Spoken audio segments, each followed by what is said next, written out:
Good afternoon and good evening. Welcome back to the Sideline Perspective, hosted by none other than your boy Reese the Sideliner, episode 3. We got a few topics to cover today. The Pascal Siakam trade is done and over with. He had his debut game last night. The Boston Celtics lost their first home game of the season after having a 20-0 start, which would be their best in franchise history. Dejounte Murray hit back-to-back game winners. Ridiculous stuff. Minnesota versus OKC, 1 versus 2 out west matchup taking place tonight. And then last but not least, since it is the last day of the voting, we are going to do our final ballot for the All-Star. If you are new around here and you enjoy basketball-centric talk, that is what this show is. That's what this channel is for. The Sideline Perspective. It is a basketball podcast, so go ahead and subscribe. If you stick around and you like what you see, you like what you're hearing, drop a like, comment down below. We just trying to grow, bro. We just trying to grow. We are progressing very, very well. Episode 3 every Saturday. We just might hit the 5 o'clock window today, but let's get right into the episode, bro. Like I said, the Pascal Siakam trade happened and it's over with. He had his debut game last night. If you are needing a refresher on what the trade entailed, the Raptors received Bruce Brown, Jordan Nwora, 2 2024 first-round picks from the Pacers, a conditional 2026 first-round pick from the Pacers, and Indiana received Pascal and a future second-round pick from the Pelicans. We haven't seen Bruce Brown, Jordan Nwora just yet in a Raptor uniform. They play tonight, actually. I'm not sure if those two will be in the lineup. I'm pretty sure they will. But Pascal, his debut, he had 21.6 rebounds, 3 assists, and played nearly 35 minutes, but had 5 fouls for the game. So his debut wasn't as impactful as he probably wanted it to be. But 9 of 14 from the field with a plus-minus of a plus 17 is a solid step in the right direction. Being introduced into a new system, into a new team, and honestly, I feel like they handled it properly. The team wasn't trying to force feed him the ball and force looks from him, as opposed to other teams where they acquire a new star, a guy that is known for scoring, as a Pascal is. He's never been a 30-point a game scorer or anything like that, but scoring is his that's his best asset to a team in scoring. So they weren't catering to him and trying to force looks to him. Instead, they play as if he's been a part of the team all year, and that was amazing to see. I really enjoyed that. Miles Turner carried the load for them in scoring with 29 for the game, and all the starters last night scored in double figures. Speaking of Indiana Pacers starters, for the seventh time this season, Tyrese Halliburton has recorded a double-double, a mean double-double, and not had a turnover. 21 points, 17 assists, 0 turnovers, like it was nothing last night. He was struggling to put the ball into the basket for the beginning of the game. He scored the bulk of his points in that second half, and the team was really needing a spurt or an outburst of scoring from either him or Pascal Siakam. They both ended up with just 21 points, and then they desperately needed scoring off the bench. That's a fact. A total of 14 points scored between 5 players that got in on the bench. 4 of 24 combined from the field. That's not acceptable. That's not going to win you basketball games if you don't have bench production, and that's what happened last night. Albeit just a 1-possession loss.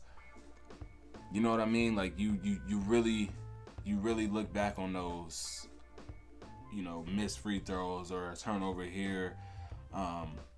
Benedict Mathurin went 0 of 8, so it's like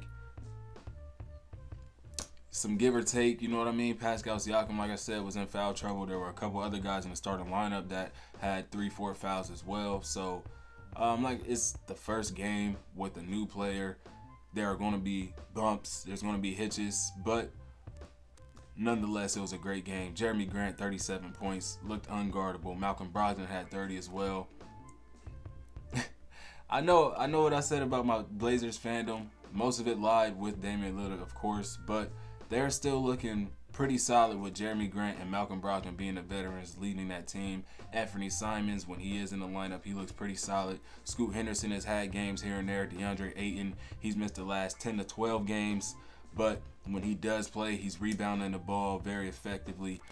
Scoring down low is still, you want him to attack the rim. He's still shooting these goddamn fadeaways and like these hooks. Like, bro, get to the rim and put the ball in it.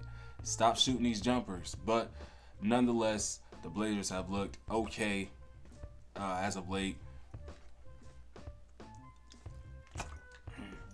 Excuse me. Moving on to the Celtics, man. Lost their first home game of the year. They started off 20-0, like I said earlier, which was the best start in their franchise history, considering the amount of legends that have come through the Celtics organization, and this is the greatest home start that they've had in their franchise history. It's saying a lot. Porzingis last night started off the first quarter red hot, 15 points, 100% shooting. It looked like it was going to be an amazing back and forth between him and Jokic all night. Just for him to hit 2 of his next 7 shots for the rest of the game, and he finished with just 21 points. That's not even it was disappointing because, like I said, you thought it was going to be a back and forth between him and Jokic, just, a big man duel. We don't get too many of them nowadays. But Jaylen Brown and Jason Tatum, the memes on Twitter are hilarious when these two do not show up. But you want to see them show up in situations like this, bro. A combined 2 of 17 from deep, 15 of 43 from the field, 35 total points among the two of them. Jokic scored 34. Jamal Murray scored 35. Granted, only one other player for Denver scored in double figures to Boston's 4 in the starting lineup. The ball just wasn't falling for them, bro. Jaylen Brown, I want to say, had 13 points. Jason Tatum, 22 points. It didn't look good, bro. It really did not. Jason Tatum at the end of the game, when he got that air ball, crazy air ball from Aaron Gordon. He caught the air ball and ran a 3-on-1 fast break by himself. He lost the ball as he's trying to gather, so he has to throw up this wild reverse shot off the backboard, and he missed. Once he saw that they didn't get the rebound and Derek White fouled, now he's doing all this, where's my call?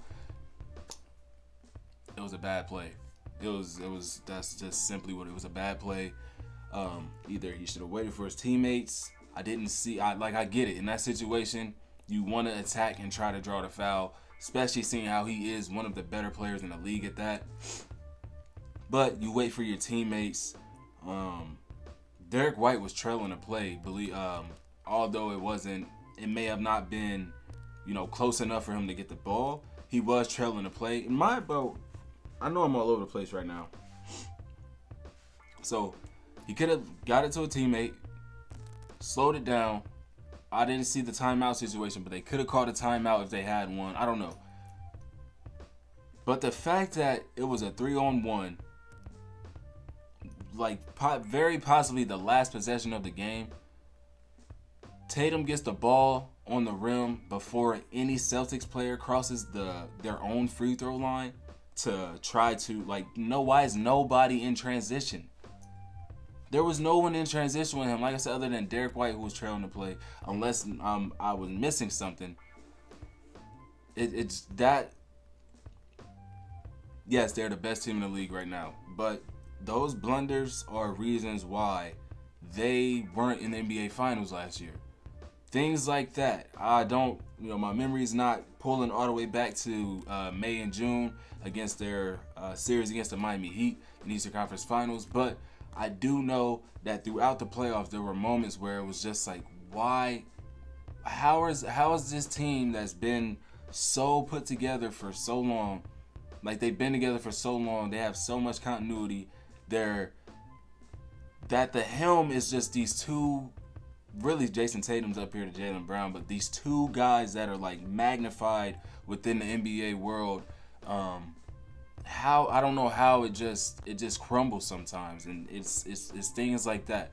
Boston had a 9-point lead with 3.5 left in the third quarter. Then Denver turned it around with an 11-2 run to tie the game shortly after the fourth began. They even regained a 3-point lead with 5 minutes left, but Jokic was babying them all night.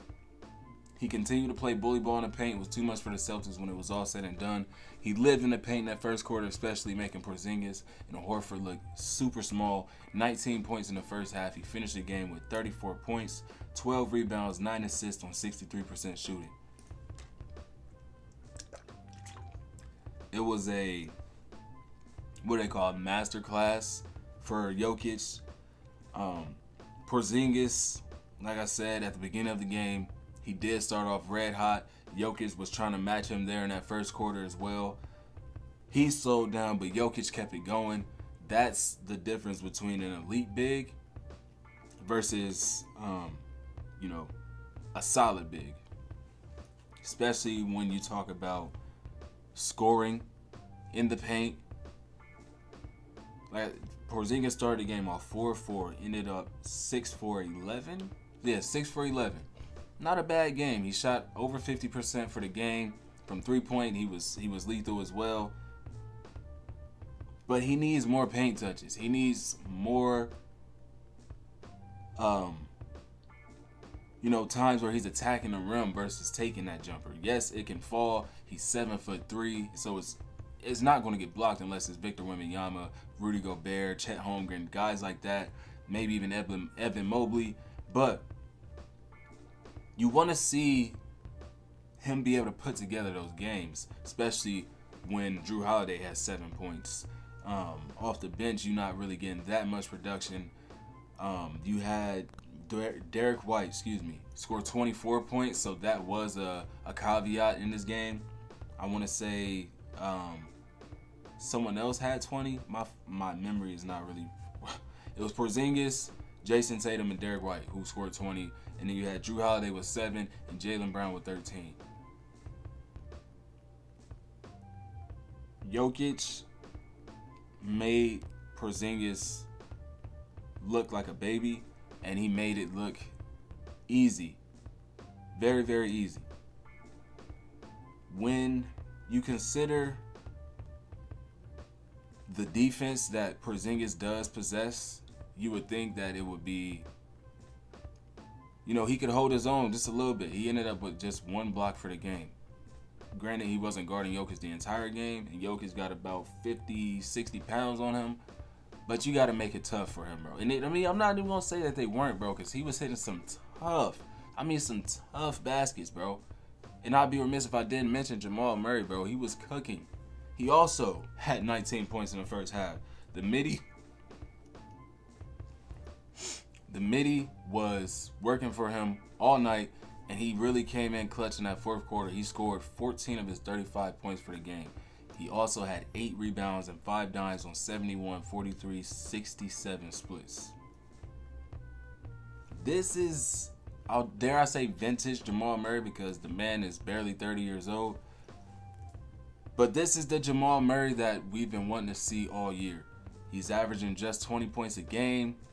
That's really been, where he's been his entire career, because you do have Jokic who can go out and average 30. You also have Michael Porter Jr. who's going to average 12 to 15. KCP who's averaging about 10. Aaron Gordon who can, score the ball as well.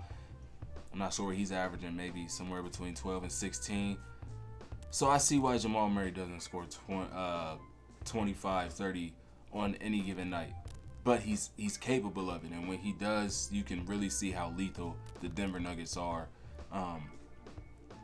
Reason why they are reigning, defending champs at this moment, because of a Jamal Murray and Nikola Jokic tandem. When he is playing like this, especially when Jokic is playing like that next to him, it's scary hours, bro. It's really scary hours. Michael Porter Jr., I want to say he hit a few threes last night, and he ended up with about 13, 14 points. Aaron Gordon, though, like I mentioned, man, he airballed that last 3, which could have cost him the game. He went 0 of 6, including that shot. Just 2 points, but he did have 10 rebounds on the night. Sometimes Aaron Gordon gives us these stinkers, and it's like, man, thank God he has Jokic. Thank God he has Jamal Murray. I mean, what if you never really saw games like this, like 0 for 6? Like, he's not just gonna take 6 shots as the number 1 guy in Orlando. But you know, when he does have off nights, he can lean on a Jokic and a Jamal Murray, and that's what you saw last night. Congrats to the, not really congrats, but good stuff to the Denver Nuggets for ending that 20-0 start that the Boston Celtics had at home. On FanDuel and DraftKings, there was a parlay or a bet that you can make that the Celtics will go undefeated for the entire year. That's never been done before, bro. It's never been done. Teams have gotten very, very close. I don't remember which San Antonio Spurs team it was. Pardon my misinformation. I was watching a podcast the other day and I heard this stat. Numbers on the board. I ain't going, numbers on the board. I got to put my boys out. There's only 2 teams that they mentioned. It was like an 86 Boston Celtics with Larry Bird, and I want to say the 2014 or something like that San Antonio Spurs, where they only lost 1, maybe 2 games at home. And in the Spurs case, it was the last game that they had at home. They lost that game. So no team has ever gone perfect at home. I didn't think that the Boston Celtics would be that team. So, like I said, tip my hat to the Nikola Jokic and Jamal Murray led Denver Nuggets. Let's move on to Dejounte Murray's back-to-back game winners, man. Miami last night, they retired Udonis Haslem's jersey. So, typically when it's something special, like an event going on, like a jersey retirement or anything of that nature, a ring ceremony, you want to win those games. It looked like Miami had this one, bro. It looked like they had this one, especially even before the game. You hear that Trae Young is out of the lineup. It's like we got Tyler Hero, Bam, and Jimmy all playing tonight. This should be an easy dub. That wasn't the case, man. Miami had a 9-point lead in the third quarter with 5 minutes to play. Atlanta went on a 10-0 run to take a 1-point lead to begin the fourth quarter. And they went down 5 later in the quarter, but they fought back and, they made it a game. It was a 4-point lead with about 3 minutes to go. Later, a few minutes later, Tyler Hero put in what should have been the dagger 3. Man, that shot was insane. That shot was a tough shot that Tyler Hero hit for sure, bro. That should have been a dagger. It was about 35 seconds left on the clock. But Bojan comes down, get a couple free throws. Jalen Johnson plays amazing defense on Caleb Martin. I'm about to say Caleb Johnson on the other end to force a miss. Dejounte grabs the rebound with about 9 seconds, struts his way down the court over Caleb Martin, who just missed. Buckets. About 28 feet deep. Splash with 2 seconds left on the clock. Called game. I want to say, if I'm not mistaken, he is the first player since DeMar DeRozan to hit game winners in back-to-back games. Obviously, DeMar did it on December 31st and January 1st, and DeJounte's were 3 days apart, technically, or within 3 days of each other. But to my recollection, he's the first dude to hit a game winner in back-to-back games. So, that's pretty tough to me, bro. That's mad tough.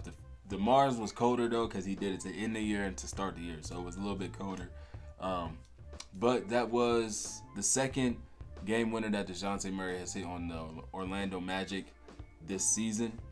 Obviously, speaking about the game before. And then last night, that gives him his third game winner of the year. He's had 4 last-minute field goals, go-ahead buckets, so to speak, on this year. And he's really trying to get that trade value back up, bro. He's really trying to get that value, that conversation around his name. He's really trying to prove to these GMs and these coaches and fans, like, whatever, like, he is not damaged goods. He's not obviously damaged goods you speak of with like injured players, but he's not a player that is going to come in and ruin the chemistry of your team. I've never heard that for Dejounte Murray.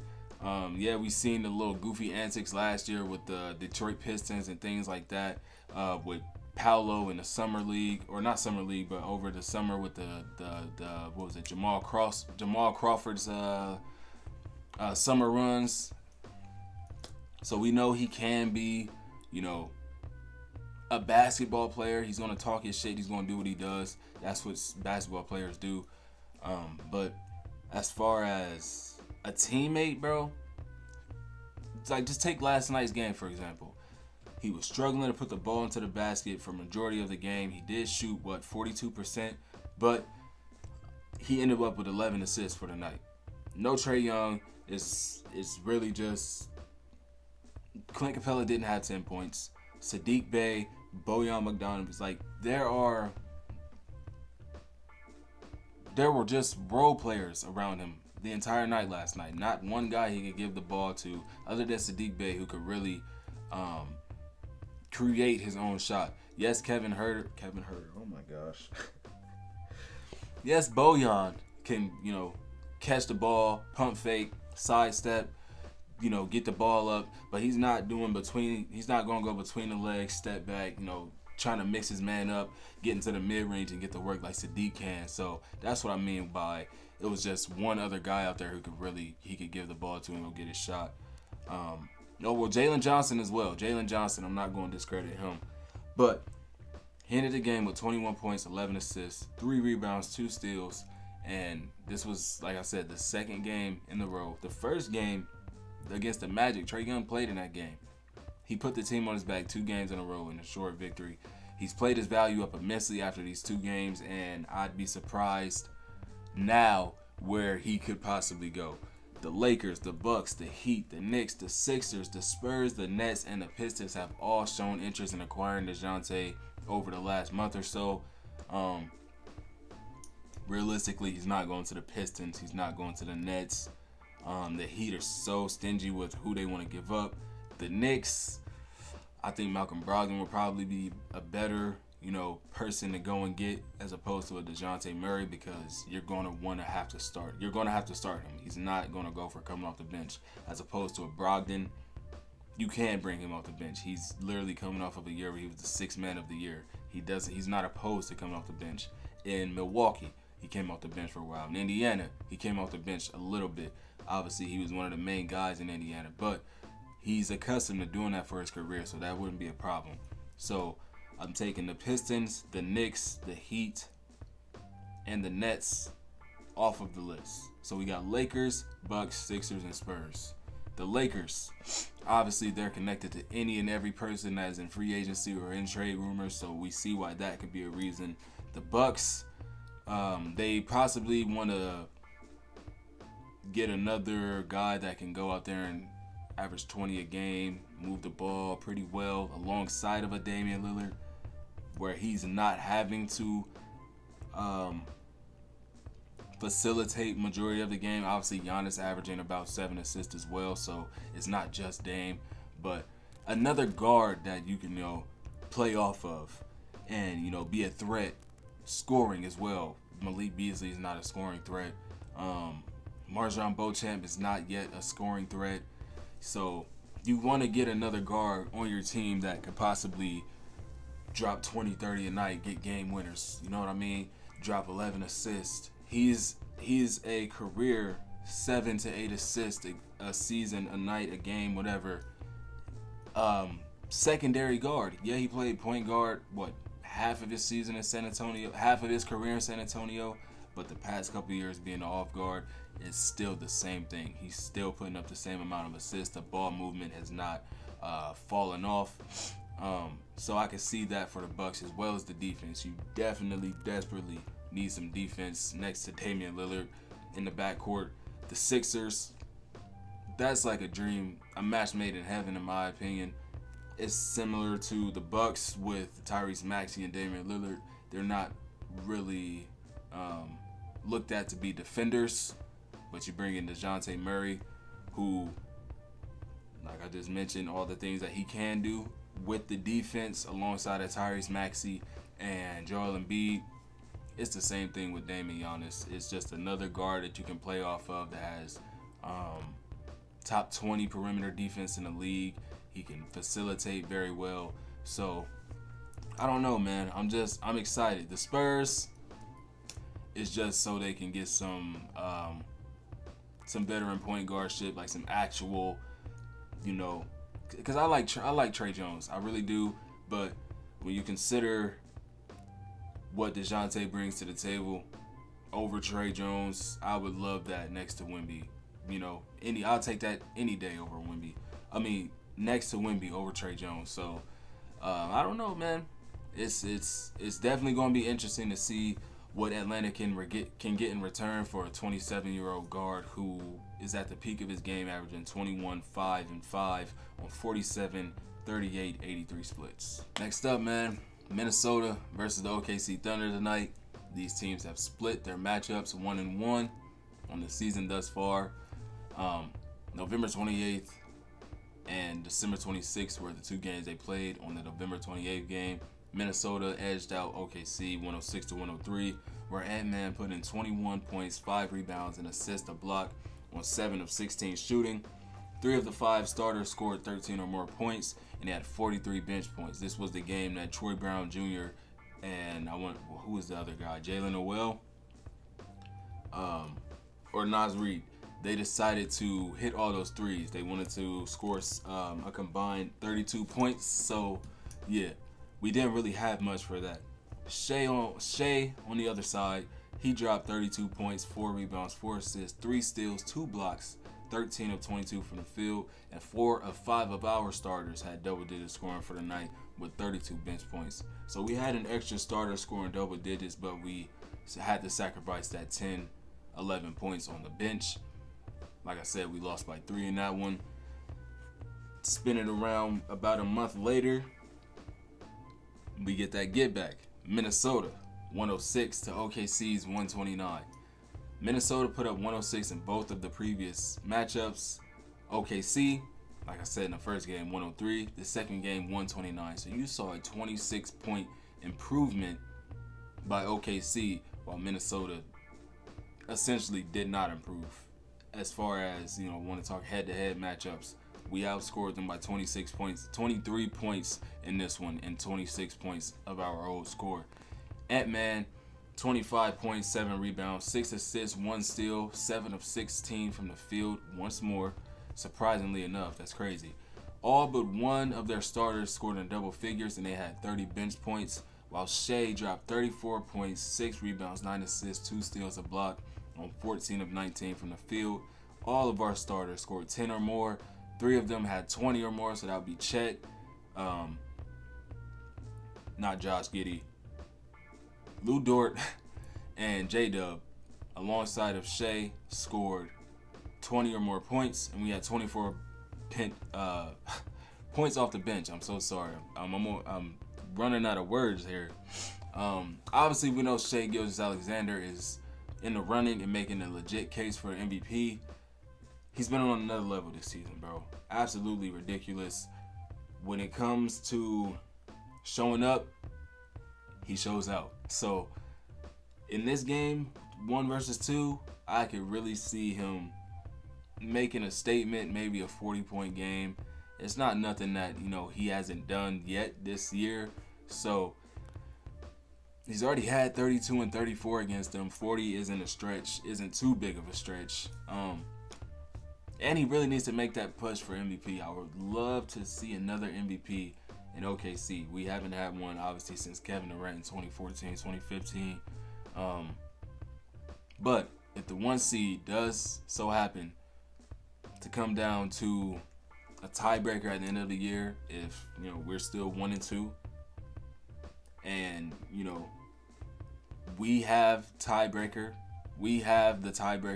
I don't know if we play. I'm pretty sure we play at least one more game after tonight, so it would have to go 3-1 either way for a tiebreaker to, be broken. Duh.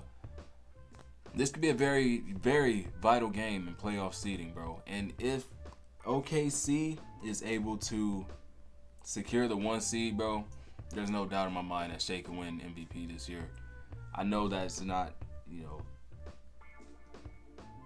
really likely because of well, 1 seed. I know we can. I'm pretty confident we can get the 1 seed. But as far as MVP goes, it's just the fact that we are a 2 seed. Neither Jokic or Joel Embiid have been a top 1 or 2 seed for more than a week this year yet. And Shai is still floating around third in the MVP race. So it's like they don't want to relinquish that just yet. They don't want to, go ahead and say like, yeah, he's that dude just yet. We were 1 in the power rankings just not too long ago, even over the Boston Celtics, who were undefeated at home, just 9 losses, but this is before last night. Yeah, I'm hopeful. I'm very hopeful for it. He's very well deserving of it for sure, but voters is just they're gonna have to give him his respect. But continuing on with our topic at hand, Anthony Edwards has been on an absolute tear since January, bro. When I went to look back at his statistics, I didn't know he was hooping this crazy, bro. He's averaging 26 points a game since the year started, but it should be more like 30. He had 2 games where he scored less than 10. He had a game where he scored 6 points and a game where he scored 9 points. I didn't look to see why that was a thing. I didn't look at like his shot chart or anything. I was just blown away by the amount of 30-point games that he had. He had 4 30s in 8 games out of his 10-11 that he's played this year, scoring over 25 points. So we are in. Grab your popcorn, bro. This should be a great one, bro. Lou Dort is a game time decision, but otherwise the teams are completely healthy. So it should be a battle similar to the November matchup where I had to go, down to the wire, a 3-point victory. Grab your popcorn. 1 versus 2, OKC versus Minnesota tonight. I want to say 8 o'clock p.m. I am on the East Coast, so it's Eastern time for me. 8 o'clock. Tune in, bro. I'm always excited to watch my Thunder, bro. Shai Gilgeous-Alexander, like I just gave him his praise. Like I continue, I'm always gonna give Shai his praise. The Thunder, their time on this Sideline Perspective show, because that's what I love to do. That's my favorite team, and watching them, talking about them, gets me excited. So I'm always gonna try to have some kind of Thunder talk. We didn't do it last week. I sacrificed it last week, so y'all got a little bit of it right there. Now, moving on to the final task at hand, that would be this year's 2023-2024 NBA All-Star voting. Now, I did a video whenever the ballots first opened up, so maybe a month ago. I did a video where I did my first ballot of All-Stars, who I thought was deserving of it up to that point from when the day that the ballots first opened. This is January 20th, so the ballots close tonight at 11:59 p.m. So I wanted to make sure I get another one in. I've been doing them. I've done a few of them since that video. Go check it out. Shameless plug. Go check that video out. I've done a few of them, but just not on camera. So today I decided, since this is the last day, why not bring it to the show? So that's what we're here doing, man. I don't want to say I have an idea of, I have an idea of who I want to put in here, but I haven't looked to see, who would I rather have or anything like that. So this is all gonna be free flowing, and I got my tablet here so we can look at stats and things of that nature. We're gonna start off with the Western Conference because, in my opinion, these are pretty much locks. These 5 players, there is little to no wiggle room when you talk about who is going to be starting in the All-Star game. For me, first player, no brainer, is Shai Gilgeous-Alexander. No brainer. I just gave him his praise. I'm going to, like I just said, every chance I get, I'm giving Shai his praise, the Thunder their praise. Shai Gilgeous-Alexander, like I told y'all, in my last video, the half-season awards, Shai Gilgeous-Alexander is the best guard in the Western Conference right now. I'm not going to argue with you about it. Right now, Shai is the best guard in the Western Conference. So he's my first pick. Second, obviously, you have to go Luka Doncic. There's, like I said, there's really no in-between. There's no brainers with these picks. You don't even have to second-guess these either. Nikola Jokic. The stats speak for themselves.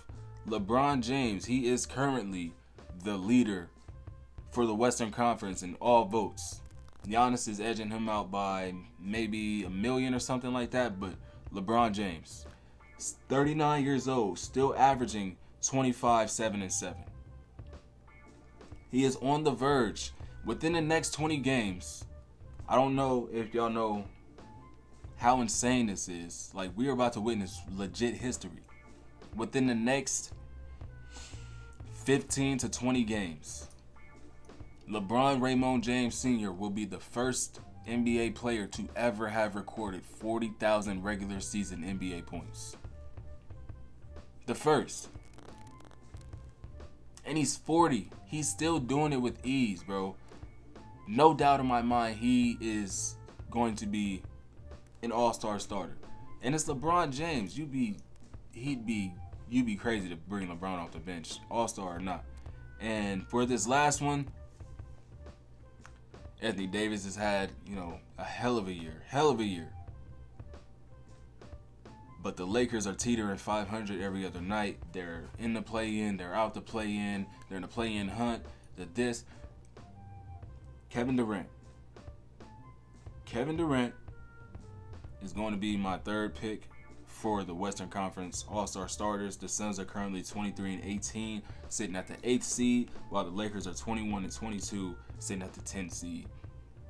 If there are any give and take that you have to do with these guys, let it be seeding, let it be records, because comparing stats, KD's averaging 4 more points than him, but Anthony Davis is averaging 6 more rebounds. So it's really like, comparing stats is cool, but it ain't really gonna get you nowhere. You're just gonna be going in a circle arguing about trying to figure out, who's really, it comes down to who's your favorite player. Who do you want in there more? You know what I'm saying?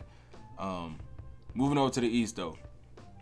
This is where it gets a little bit more complicated. First and foremost, this guy is a lock to me regardless of anything going on. Tyrese Halliburton. 23 points a night, 12.6 assists. He just came off a game, like I just said earlier, where he had 17 assists and 0 turnovers. For the 7th time this year, he has had a double-double, or even double-digit, I just did double-doubles, where he had 0 turnovers.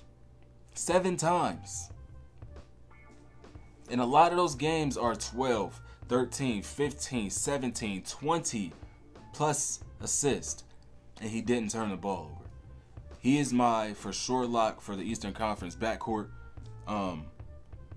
Next, I would have to say for a starter, man, I would have to go with. So my brain is in between Tyrese Maxey and Donovan Mitchell. Maxey, his team is currently sitting at the 3 seed. Donovan Mitchell with the Cavs, they're currently sitting at the 4 seed. So there's not really much, give or take there. Donovan Mitchell leads all Eastern Conference guards with 28 points a night, while Maxey is at 26. The thing with Donovan Mitchell, though, he's missing his 2 second and third best players, second and third options, and he's kept this team afloat essentially on his own. I can't discredit Jared Allen for what he's done, and just the team as a whole for stepping up to fill spots that are, depleted. But Donovan Mitchell has been ridiculous. Let me look at some of his stats, man. Let me read y'all some of his stats, brother. For the season, he's averaging 28 points, 5 rebounds, nearly 6 assists. In his last 10 games, 29.4 points, 6.6 assists, 5 rebounds, 2.4 steals on 50, 37, 85 splits. Like he is absolutely ridiculous. And then if we move over to Maxey, 26 points a night, 6.6 assists, 3.5 rebounds. Over his last 10, he's putting up 27.5 points, 6.8 assists on nearly 7, 3 rebounds, nearly 2 steals a night with 1.8 on 43, 36, 82 splits. So it's not really much. Like, they are both really, really impressive. Both their teams are atop of the Eastern Conference, top 4 respectively, and they have been for the majority of this season. But if I had to give it to one player, bro, I'm going Donovan Mitchell. I think I just pleaded my case pretty well for that. That doesn't mean that Tyrese Maxey's not going to make it. There are, 7 other spots? 5 possibly for him, 4 or 5 possibly that he can slide into. Tyrese Maxey will make this ballot for sure. For the front court, this is not even a question, bro. Just go down the line. Joel Embiid, Giannis Antetokounmpo, Jason Tatum. Jason Tatum is the best player on the best team in the league right now. Giannis is the best player on one of the best teams right now with a scary possible trade thing coming up with Dejounte Murray, either for good or bad. I don't know. And the way that he has been hooping, bro, it's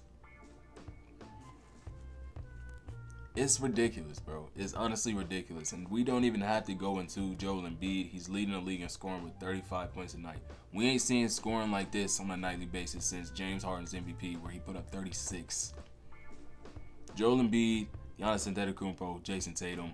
No need to even discuss why that is. Those are my picks, all right?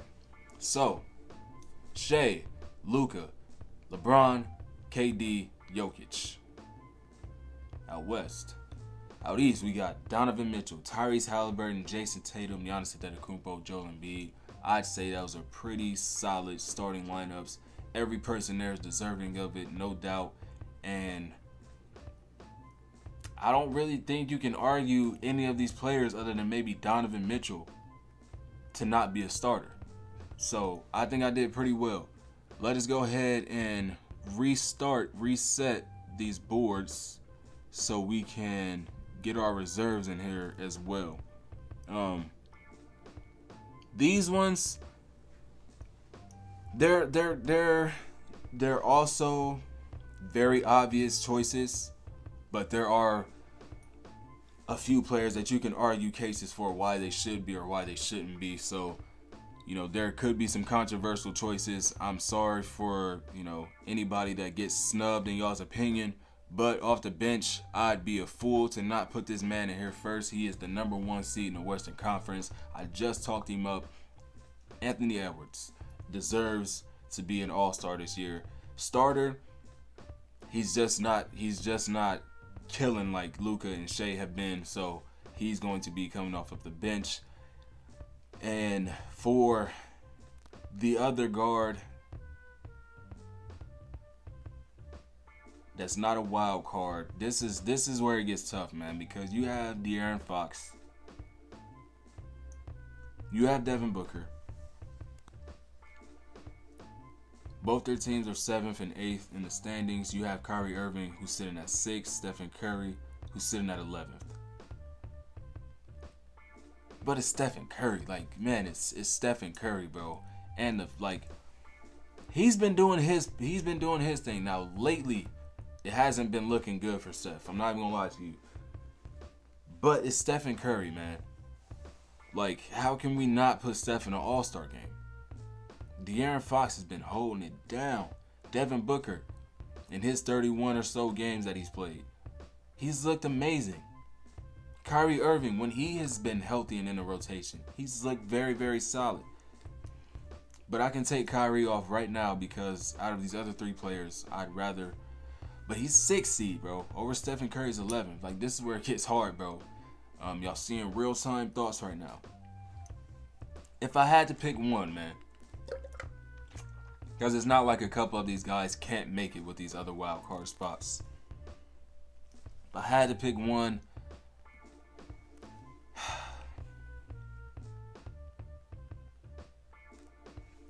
y'all gonna hate me. Y'all gonna hate me. Give me Steph, man. Give me Steph. It's not a starter. He's not a starter. These are reserve picks, man. Give me Stephen Curry, bro. Give me Stephen Curry. Then for the front court, Anthony Davis, Paul George, Kawhi Leonard. I don't think we need to have any discussion about Lauri Markkanen. Zion, no. Jeremy Grant, although he just had an amazing game, he's looked solid for a majority of the season. Not an all-star over Paul George and Kawhi Leonard. Lauri Markkanen, he had his all-star season last year, and he's really piggybacked off of that quite well, averaging 24 points, nearly 9 rebounds. But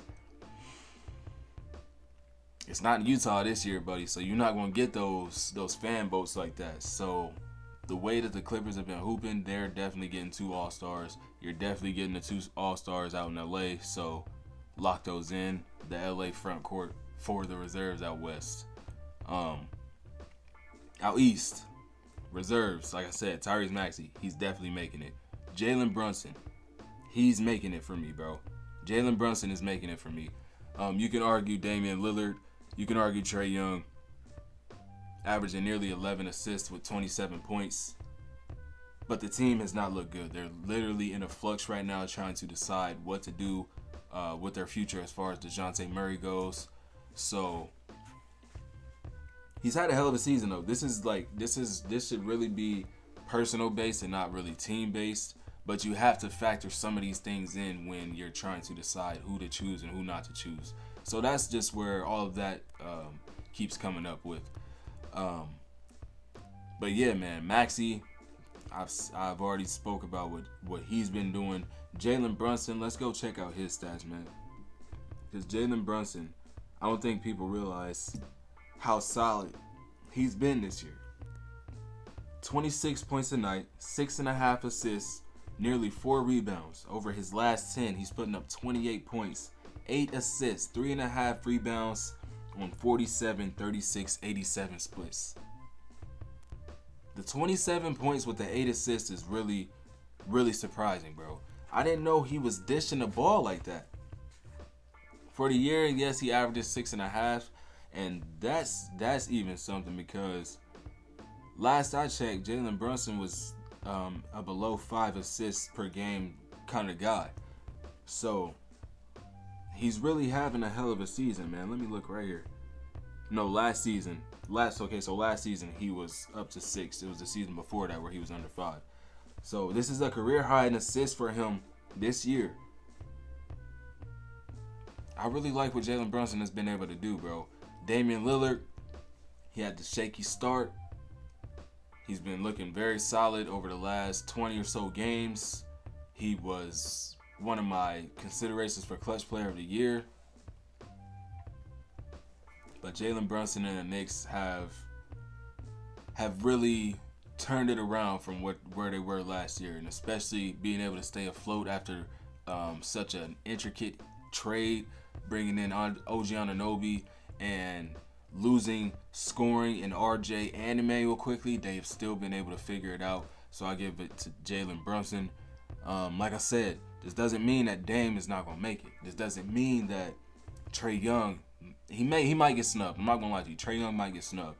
We'll just have to see what we have left when it's all said and done. And then these as well. This front court for me, for out east, there is a no-brainer. It literally goes down the line. Julius Randle, Jaylen Brown, Paolo Banchero.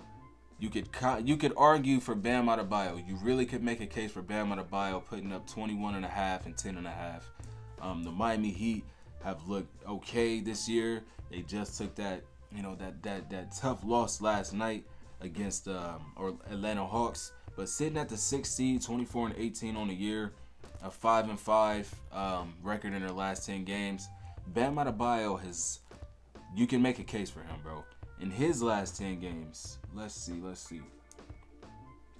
He is averaging 20 points a night, 11 rebounds, 4.7 assists on 48-77 splits. He doesn't shoot a lot of threes. He doesn't shoot very many any threes ever. So 0% there, but 48%, 77 from the free throw line. That's room for improvement for sure, but that's just the last 10 games. He's averaging 20 and 11 with nearly 5 assists. The defense is 0.6 and 0.6 blocks, 0.7 steals, but he's more than just a defensive player now. He is he's looked at as a caveat in the offense to really make something happen. So on the offensive end is really where Bam has been most effective over his last 10 games. You can make that case for him over a Paolo Banchero, who is, it's hard getting first-time All-Stars, bro. It's hard getting them in there with guys around you like Julius Randle, Jaylen Brown. You could kind of argue the case for Pascal. He doesn't really have one, seeing how he's coming from a team in Toronto who is very bad. He doesn't have a case after just one game. Sorry. All-Star voting closes today. He doesn't have that. He's not going to make it, in my opinion. He's not making my ballot. Kyle Kuzma, he has the stats, but the Wizards are literally the bottom 4, bottom 5 team in the league. So no, he's not making it either. So that is my reasoning for why I chose who I chose. Everyone else down here, no real cases can be made for them. So that is why I picked those. Hear me out though. We got 4 more picks, 2 on either side as wild cards. This could go either way, but in my opinion, out east, you have to put either Damian Lillard or Trae Young in there, and I'm going Damian Lillard. I'm putting Damian Lillard in there. I know. Trae Young, he's averaging 27 and 11. He's, I want to say, second in the entire league in assists per game. But damn, is the team bad? Is the team bad, man? There's another chance, there's another slot for him that he could possibly make it. Let's see what's going on over here in the front court. Who will we say would make it over Trae Young possibly? Pascal? No. We just said why he wouldn't. Kyle Kuzma? No. It would be Bam. It would be Bam. If not Bam Adebayo, Trae Young. For my ballot, I have to give it to Bam Adebayo, bro. It's Bam Adebayo. So Damian Lillard and Bam Adebayo would be the wild cards for the Eastern Conference. Out west, are there any guard wild cards? Oh yeah. Devin Booker and De'Aaron Fox we have to consider, and Kyrie Irving. I'm going to put Devin Booker in here for now and go look at the front court, make sure we aren't missing anything. They just submitted my votes. Let's see. Yeah. De'Aaron Fox and Devin Booker will be the last 2 all-star spots out west. Who else was up here? Paul George. So yeah, that is the Sideliners last official all-star ballot of the 2023-2024 season. Y'all did it along with me this time for the second time this year. We gonna wrap the episode up like that, man. I appreciate y'all tuning in. These episodes is really becoming fun, bro. I'm not gonna lie to you. I thought sitting in front of a camera for 40 plus minutes and talking, there would be a lot of rambling, and not rambling, but like stumbling and like and like I need to pause. Not much pauses. We cut out, here and there for little things, but yeah, this is fun, bro. I can see myself doing this for a while. So yeah, man, I appreciate y'all tuning in. I am a little tired. I'm about to go take me a nap after I edit this and upload it. We will make the 5 o'clock mark today. Finally, after the 3rd episode. I appreciate y'all tuning in though, bro. It's your boy Reese the Sideliner. Sideline Perspective episode 4 is coming next week. Tune in.